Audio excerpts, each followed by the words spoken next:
Bismillahirrahmanirrahim. Bagaimana hukumnya KPR? KPR itu boleh atau tidak? Jadi KPR kalau di bank konvensional kita sudah tahu pasti statusnya adalah skemanya pinjam duit bayar lebih secara dicicil ya. Kalau rumah 300 juta untuk 15 tahun jadi berapa, Pak? Jadi berapa? 900. Betul, 900. 700 pengalaman ya. Ada tambahan di situ. 300 jadi 700, 15 tahun. Baik. Ini 400 jutanya riba ya. Riba. Riba kalau 400 juta itu ngitung dosanya gimana, Pak? Bukan tanggung jawab kita ngitung dosanya, yang kita takutkan adalah dosanya ya. Terus bagaimana kalau di bank syariah? Kalau di bank syariah, KPR di bank syariah itu, nah ini yang masih dipertanyakan oleh para ahli ekonomi syariah di tempat kita. Kita tidak memungkiri di sana ada sebagian tokoh yang membolehkan dan masih banyak juga yang melarang. Di antara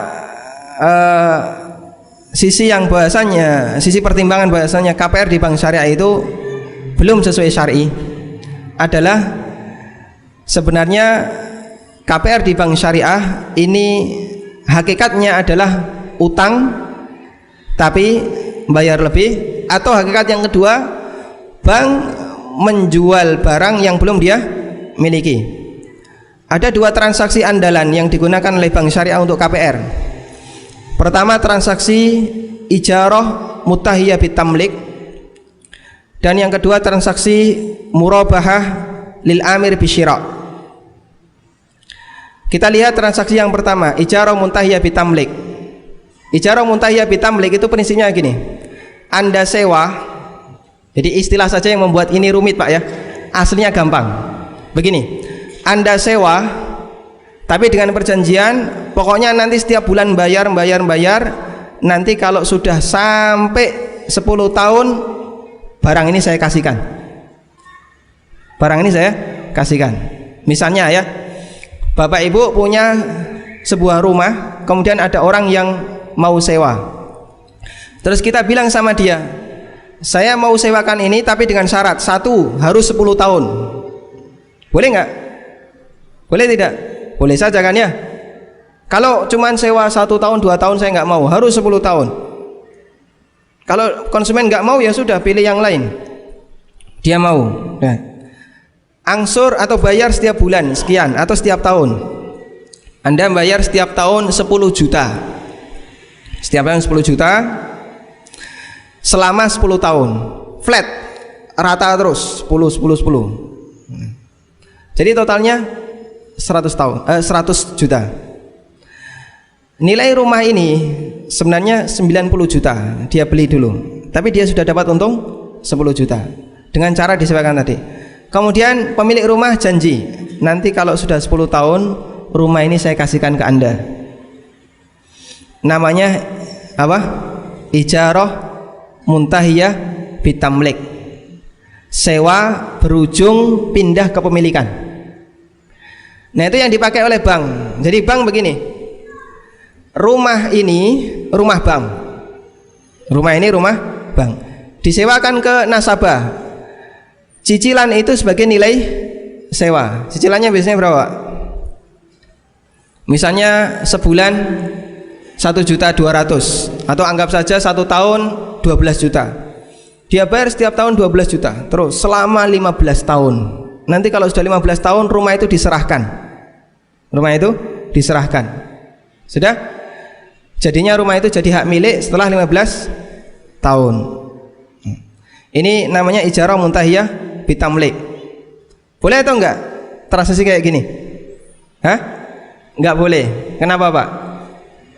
Ada akad. Yang pertama yang mana sewa, yang kedua jual beli. Baik, ya. Kepemilikan. Baik. Begini, ijarah muntahiyah bitamlik, konsekuensinya itu berbeda. Di situ ada akad ijarah dan ada akad baik. Padahal yang namanya sewa dengan baik, dengan jual beli itu konsekuensinya beda. Sewa itu pindah kepemilikan atau tidak? Tidak. Kalau baik pindah kepemilikan atau tidak? Pindah kepemilikan. Dan Nabi sallallahu alaihi wasallam mengatakan dalam hadis, la syartani fi bai'atin. Tidak boleh ada dua syarat dalam satu jual beli. Di antara penjelasannya adalah dua syarat yang dia jika digabungkan nanti konsekuensinya beda, yang itu memicu terjadinya sengketa. Sehingga ijarah muntahiyah bitamlik berdasarkan hadis la syartani fi bai'atin dilarang oleh sebagian ulama, karena sewa sama jual beli itu konsekuensinya beda, yang satu pindah kepemilikan, yang satu tidak pindah kepemilikan. Terus bagaimana yang boleh? Yang boleh itu ijarah muntahiyah bil wa'di bitamlik, ketambahan kata al wa'di, sewa berujung janji beli. Gimana ini? Jadi 15 tahun tapi nanti janji, pokoknya kalau sudah 15 tahun janji kita jual beli. Ini repot lagi. Terus gimana? Karena baru janji beli dan janji itu bukan akad, maka dia tidak mengikat. Dia tidak mengikat. Sehingga dia tidak mempengaruhi syarat pertama dan syarat kedua.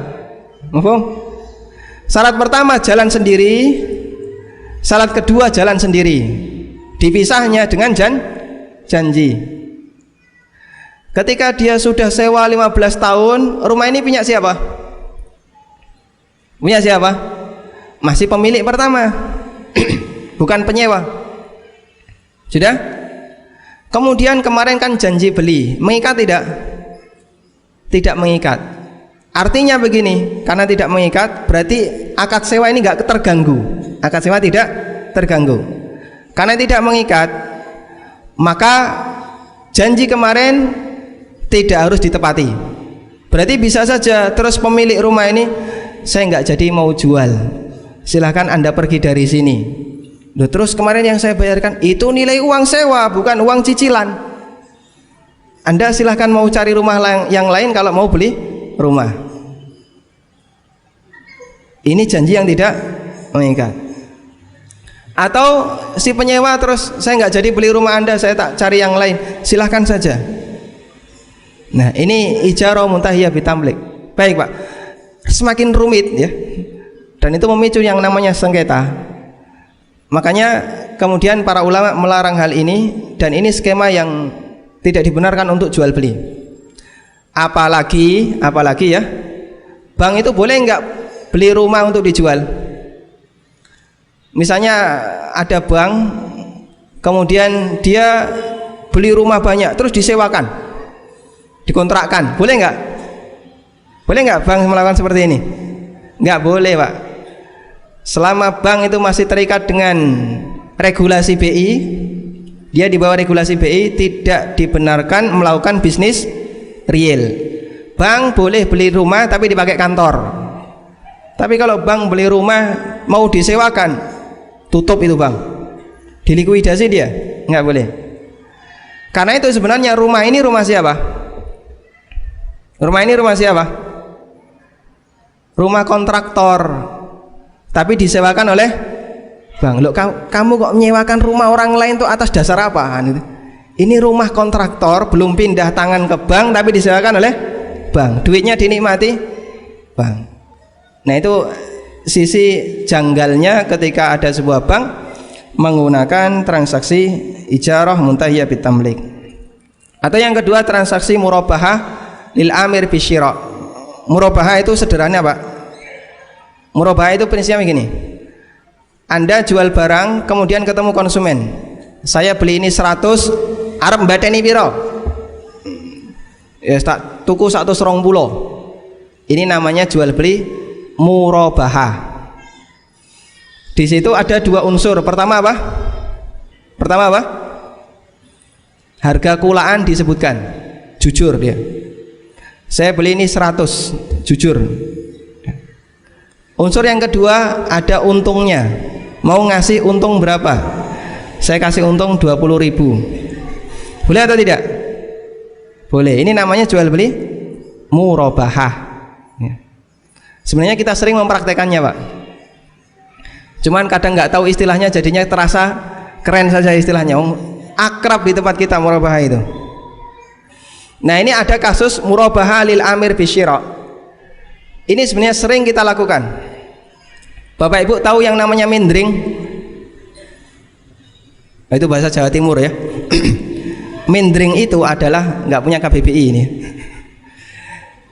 Ada orang yang jual beli perabotan ya. Dia keliling ke kampung perabotan ya, Pak. Hah? Lawe-lawe.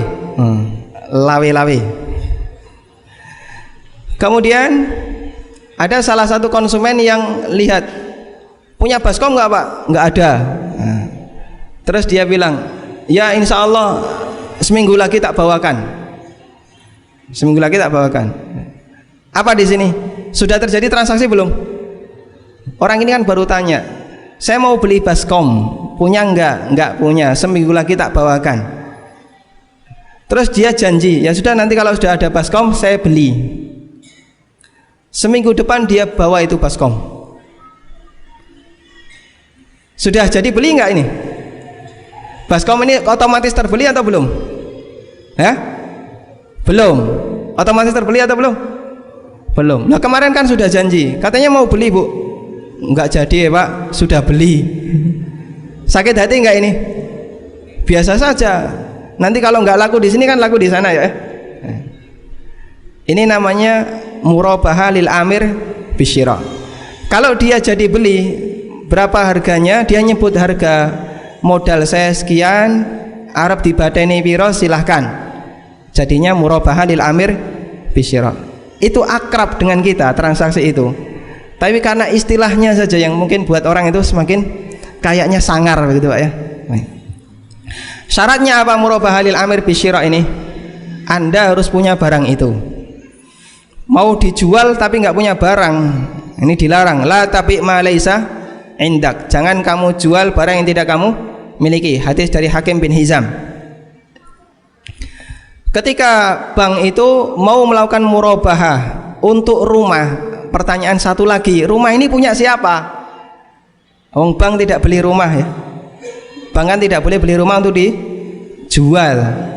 Kalau bank beli rumah untuk dijual, bank dilarang dalam aturan mereka, dalam aturan BI. Karena itulah sistem seperti ini hakikatnya tidak berbeda dengan praktek pinjam duit bayar lebih. Meskipun dia pakai nama murabahah lil amir bisyira atau ijarah muntahiyah bitamlik, aslinya tidak ada bedanya. Karena dua transaksi ini tidak berlaku secara hakikat. Wallahu a'lam. Waltakum minkum ummatun yad'una ila al-khair wa ya'muruna bil ma'ruf wa yanhauna 'anil munkar wa ulai